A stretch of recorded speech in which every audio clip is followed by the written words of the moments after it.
Dear students, आज का हमारा जो लेक्चर नंबर 5 है, reaction kinetics, chapter 7, new book chemistry. तो उसको हम शुरू करते हैं। तो पहले इस डायग्राम को देखिए। तो डिफरेंट बीकर, ये मेजरिंग सिलेंडर और ये देखो डिफरेंट रेट शो कर रहे हैं। तो ये डिफरेंट रेट ऑफ रिएक्शन क्यों शो कर रहे हैं? इसका मतलब है कि उसमें कोई फैक्टर इन्वॉल्व हो जाएगा जिस वजह से किसी रिएक्शन का रेट स्लो होता है, किसी का फास्ट होता है। तो हम देखते हैं आज कि कौन से फैक्टर्स ऐसे होंगे, अवामिल ऐसे होंगे जो रेट ऑफ रिएक्शन को इफ़ेक्ट कर सकते हैं। Factor affecting the rate of reaction, nature of reactants, concentration of reactants, temperature, surface area, catalyst and light or radiation। ये जो ग्रीन है ना, concentration of reactant, temperature and catalyst, ये आपकी न्यू बुक में 3 डिस्कस किए हुए हैं। हम वैसे सारे डिस्कस कर लेते हैं और उनमें से ये जो 3 आपकी बुक वाले हैं तो ज़ाहिर है थोड़ा सा आपको अप्रोच बेहतर हो जाएगी। आप फिर इसको अपनी मर्ज़ी से भी मैनेज कर सकते हैं, एडजस्ट कर सकते हैं। तो एक एक करके हम इन्हें डिस्कस कर लेते हैं। की पॉइंट क्या है? Rate of reaction is the speed at which reactant are converted into products. Speed को ढूंढने वाली बात। क्या चीज़ मिलनी चाहिए आपको? कंसंट्रेशन में चेंज मिल जाए और टाइम मिल जाए, जो टाइम इंटरवल है आप उसमें रेट पता कर लोगे। इसका मतलब है रेट जो है उसको मेजर करने से पता लगता है कि कौन से फैक्टर ने उस पर असर क्या किया है,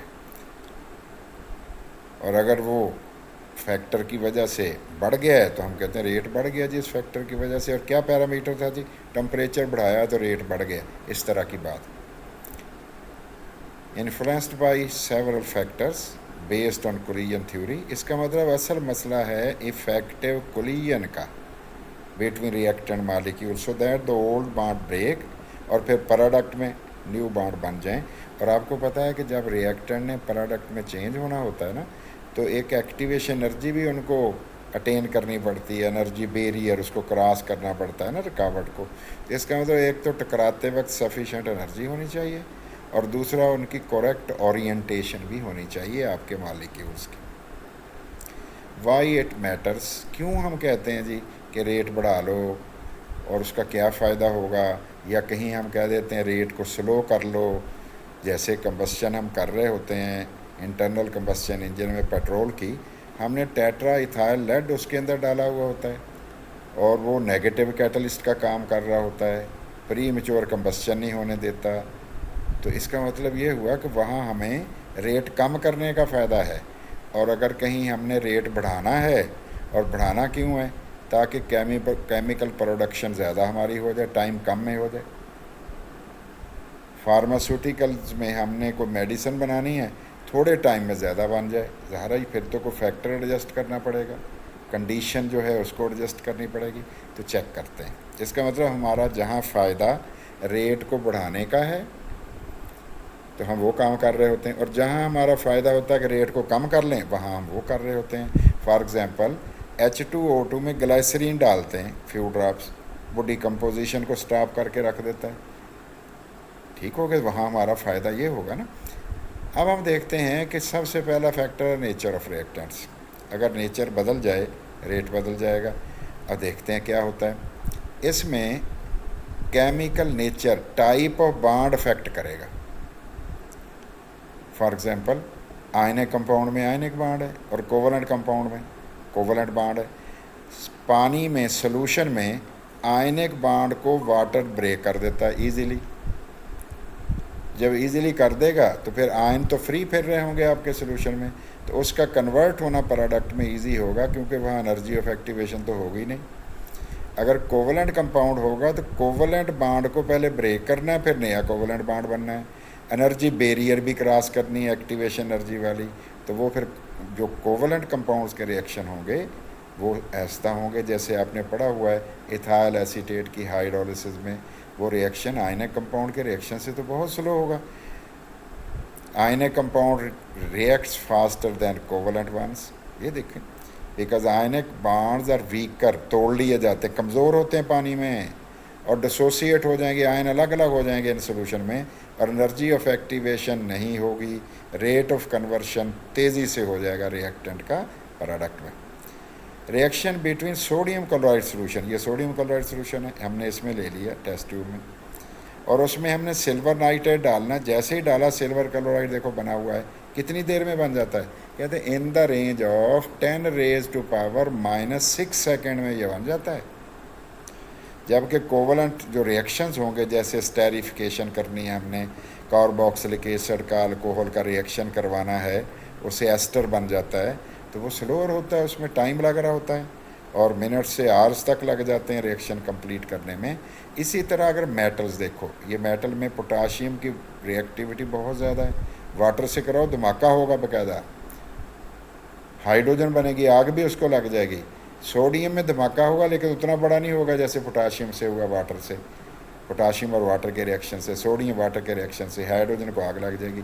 कैल्शियम का वाटर से रिएक्शन होगा, स्लो रिएक्शन होगा। फिर मसला क्या हुआ है, मसला ये हुआ कि नेचर ऑफ मेटल भी बदल गया है ना, उसका भी reaction with water with dilute HCl वगैरह चेंज हो गया। तो reactivity series for metals, more reactive metal potassium reacts faster than less reactive ones, जैसे गोल्ड बहुत स्लो रिएक्ट करता है, और बल्कि बाज़ केसेस में पानी वगैरह से तो रिएक्ट ही नहीं करता, डिल्यूट एसिड से तो रिएक्ट ही नहीं करता। तो हमें समझ ये आई कि अगर नेचर ऑफ रिएक्टेंट बदलेगा ना, फिर रेट ऑफ रिएक्शन बदल जाएगा। ये बड़ा ही इम्पॉर्टेंट फैक्टर है, लेकिन हमारी बुक ने इसको डिस्कस नहीं किया। कंसंट्रेशन ऑफ रिएक्टेंट्स सोचते हैं, अगर कंसंट्रेशन पर यूनिट वॉल्यूम बढ़ जाए तो पार्टिकल ज़्यादा हो जाएंगे, पार्टिकल ज़्यादा हो जाएंगे तो रश ज़्यादा नहीं हो जाएगा, रश ज़्यादा हो जाएगा, कोलिजन ज़्यादा होंगे, कोलिजन ज़्यादा होंगे तो फिर इफ़ेक्टिव कोलिजन ज़्यादा होंगे, और नंबर ऑफ मालिक्यूल ज़्यादा हो जाएंगे जो एक्टिवेशन एनर्जी गेन कर लेंगे और फिर वो उसको पास करेंगे एनर्जी एक्टिवेशन की बैरियर को, और प्रोडक्ट में चेंज हो जाएंगे। वाज़ेह होगी, ये मसला है। और अगर हम रेट लॉ को माने तो rate is directly proportional to concentration of reactant raise to power n, n का मतलब होता है ऑर्डर ऑफ रिएक्शन। और अगर आप लॉ ऑफ मास एक्शन को जहन में रखें, जो आपने मैट्रिक में पढ़ा हुआ होता है, जो आपको बताता है कि rate of reaction is directly proportional to the product of active masses of reactants. Active mass का मतलब है मोल पर DM³ अगर जनरल हम बात कर रहे हैं, तो इसका मतलब कंसंट्रेशन बढ़ाओगे रेट बढ़ जाएगा। एग्जाम्पल हम देखते हैं, एक रिएक्शन हम करा रहे हैं Mg और HCl के दरमियान, तो बनना क्या है, MgCl2 हाइड्रोजन। अगर हम HCl की कंसंट्रेशन डबल कर दें ना, रेट भी डबल हो जाता है, रेट भी डबल हो जाएगा। तो कंसंट्रेशन बढ़ने से रेट बढ़ गया। लिमिटेशन क्या है, सिर्फ उन रिएक्शन पे अप्लाई ये होता है जहाँ पे कोलिजन फ्रीक्वेंसी इफेक्ट हो, और किन में हो रही होगी, गैसेस में और सॉल्यूशंस में। अब एक सिंपल सी एग्जांपल आपके सामने रख रहा हूँ, ये देखिए हमने 2 कैंडल ले ली हैं बिल्कुल एक जैसे, आग भी लगा ली है, ये वह हम बर्न कर रहे हैं, कंबस्शन करवा रहे हैं सिर्फ एयर में जहाँ 21% ऑक्सीजन है, और ये हम बर्न करवा रहे हैं 100% प्योर ऑक्सीजन में। फ्लेम का साइज़ देख लें, रेट ऑफ कंबस्शन देख लें, तो रेट ऑफ कंबस्शन तो तेज़ हो गया है अगर कंसंट्रेशन ऑक्सीजन की ज़्यादा हो गई है। और ये डायग्राम आपको बता रही है कि अगर कम मालिक्यूल होंगे रिएक्टेंट पार्टिकल्स, कोलिजन भी 2 हो रहे हैं, अगर ज़्यादा होंगे तो कोलिजन, इफेक्टिव कोलिजन ज़्यादा हो रहे हैं, rate of conversion of reactant into product ज़्यादा हो जाएगा। अब हम फैक्टर देखते हैं टेम्परेचर का। तो टेम्परेचर बढ़ जाए क्या हो जाया करता है, कहते हैं मालिक्यूल्स की जो भाग दौड़ ज़्यादा हो जाती है, मूव्स फास्टर, वो तेज़ भागते हैं, और ज़्यादा कसरत से वो टकराएंगे भी, ज़ोर ज़ोर से भी टकराएंगे। इसका मतलब यह हुआ कि उनको जब टकराएंगे तो इफेक्टिव कोलिजन, असर अंगेज फ्रूटफुल कोलिजन ज़्यादा हो जाएंगे। फ्रूटफुल कोलिजन ज़्यादा होंगे तो एनर्जी बैरियर को क्रॉस करना आसान हो जाएगा, एक्टिवेशन एनर्जी को, तो rate of conversion of reactant into product ज़्यादा हो जाएगा। एक जनरल रूल कहता है कि अगर आप 10 डिग्री सेल्सियस या 10 केल्विन टेम्परेचर इंक्रीज़ कर दो ना तो आपका रेट डबल हो जाया करता है। और ये एक्सप्लेन करती है हमें आर्हीनियस इक्वेशन, और आर्हीनियस इक्वेशन की ये मैंने एक्सप्रेशन आपके सामने लिख दिया। अब हम इसमें फूड स्पॉइलेज ख़राब हो जाए, खाना ख़राब हो जाता है गर्मियों में, आप कमरे में रख दो, लेकिन फ्रिज के ऊपर वाले खाने में तो ख़राब नहीं होता। इसका मतलब ये हुआ कि टेम्परेचर जब बढ़ेगा कमरे में आपने रखा है तो वहाँ फिर रेट ऑफ रिएक्शन स्पॉइलेज का रेट बढ़ जाएगा, ख़राब होने का रेट, खाना बू मार जाएगा। और जबकि फ्रिज के ऊपर वाले खाने में जहाँ टेम्परेचर -3, 4, 5 के करीब होता है वहाँ तो इतनी जल्दी ख़राब नहीं होता। अलबत्ता एक बात जहन में रखनी है कि अगर एंजाइम्स कहीं इन्वॉल्व हो जाए ना तो वहाँ जो टेम्परेचर बढ़ जाता है ना वो डीनेचर कर देगा, ख़राब कर देगा एंजाइम की स्ट्रक्चर को, उसे कहते हैं डीनेचरिंग ऑफ एंजाइम। फिर वहाँ पे जो रिएक्शन होता है वो स्लो हो जाया करता है टेम्परेचर बड़ा होने से, क्योंकि हमारे एंजाइम्स ख़राब हो जाते हैं, डीनेचर्ड हो जाते हैं। ठीक हो गया, इसको देख लेना। अब हम देखते हैं एनर्जी ऑफ एक्टिवेशन क्या होती है। एनर्जी ऑफ एक्टिवेशन क्या है? एनर्जी ऑफ एक्टिवेशन हमारे पास वो एनर्जी की बैरियर है जो क्रॉस करने के लिए हमें रिएक्टेंट मॉलिक्यूल को एनर्जी चाहिए, उस एनर्जी बैरियर को क्रॉस करने के लिए। अब ज़रा ये बोल्ट्जमैन डिस्ट्रीब्यूशन ग्राफ ज़रा देख लीजिए। कोलिजन एनर्जी यहाँ है, इस लाइन को क्रॉस करोगे ना, इस लाइन को, तो फिर क्या होगा, तब प्रोडक्ट बनेगा। अब ज़रा देखिए T1 टेम्परेचर है, ये वाला कर्व है, ये वाला देखिए ज़रा, ये वाला कर्व है, और इसमें मॉलिक्यूल कितने 2, 3, 4, 5, 6, 7 हैं जो इस लाइन को क्रॉस करके प्रोडक्ट में चेंज हो रहे हैं। क्लियर है? हमने टेम्परेचर ज़्यादा कर दिया। अब ज़रा देखिए ग्राफ जो है, लाइन नीचे आ गई है, राइट को शिफ्ट हुई है, लोअर भी हुई है, लेकिन ग्रेटर फ्रैक्शन ऑफ मॉलिक्यूल जो है ना, जिनकी इनफ एनर्जी है वो ज़्यादा हो गए हैं, वो क्रॉस कर गए उस लाइन को, इस लाइन को। ये देखिए पहले एवरेज एनर्जी वाले इस इलाके में पड़े हुए थे मॉलिक्यूल, अब जैसे टेम्परेचर बढ़ाया तो देखो क्या हो गया, ये कर्व इधर आया, ये वाले मॉलिक्यूल जो हैं वो इधर आ गए। देखो कुछ इधर रह गए एवरेज एनर्जी में, लेकिन कुछ लाइनों को क्रॉस भी कर गए। 1, 2, 3, 4, 5, 6, 7, 8, 9, 10 और हो गए प्रोडक्ट में चेंज। तो पहले कितने थे? 7, अब 10 हो गए, 17 टोटल हो गए। इसका मतलब टेम्परेचर बढ़ने से जो रेट है, rate of conversion of reactant, वो फास्ट हो जाता है। ज़्यादा मालिक्यूल पर सेकेंड या पर मिनट, जो आप टाइम डिसाइड करो, उसमें ज़्यादा प्रोडक्ट में चेंज हो जाते हैं। तो सरफेस एरिया एक और फैक्टर हमारे सामने आ गया। ये हेट्रोजीनियस रिएक्शंस के लिए होता है, सॉलिड हो साथ गैस लिक्विड हो तो उसको हेट्रोजीनियस कहते हैं। तो अगर सरफेस एरिया ज़्यादा कर दिया जाए ना तो वो हमारे रिएक्टेंट पार्टिकल ज़्यादा एक्सपोज हो जाएंगे। तो रिएक्टेंट्स का आपस में जो राबता है, कंटेक्ट है, इंट्रैक्शन है, ज़्यादा हो जाएगी। उसके नतीजे में कोलिजन अपॉर्चुनिटीज़ बढ़ जाएंगी, चांसेस बढ़ जाएंगे, और rate of conversion of reactant into product ज़्यादा हो जाएगा। पाउडर्ड सॉलिड का सरफेस एरिया ज़्यादा होता है दैन लम्प्स, ढेले से बड़े टुकड़े के मुकाबले में। इसलिए आपका अगर पाउडर्ड सॉलिड है तो उसका रेट ऑफ रिएक्शन तेज़ होगा, और अगर ढेले टाइप हैं, पत्थर टाइप हैं, उसका रेट ऑफ रिएक्शन स्लो होगा। फॉर एग्जांपल रिएक्शन जिंक के ग्रेन्यूल दानों का और जिंक पाउडर का अगर डिल्यूट HCl से कराते हो तो पाउडर ज़्यादा तेज़ी से रिएक्ट करेगा जिंक पाउडर, और उससे बनेगा क्या, हाइड्रोजन गैस क्विकर जल्दी से बन जाएगा। कब किस पे अप्लाई होगा ये सरफेस एरिया? सॉलिड पे। लेकिन होमोजीनियस रिएक्शंस पे जैसे गैसेस वगैरह पे सरफेस एरिया का कोई ताल्लुक नहीं होता। कैटालिस्ट भी इस्तेमाल होते हैं, अभी डिस्कस हम कर रहे थे, पॉजिटिव भी होते हैं, नेगेटिव भी होते हैं। तो अगर पॉजिटिव कैटालिस्ट होंगे तो रेट ऑफ रिएक्शन बढ़ जाएगा bye lowering the activation energy.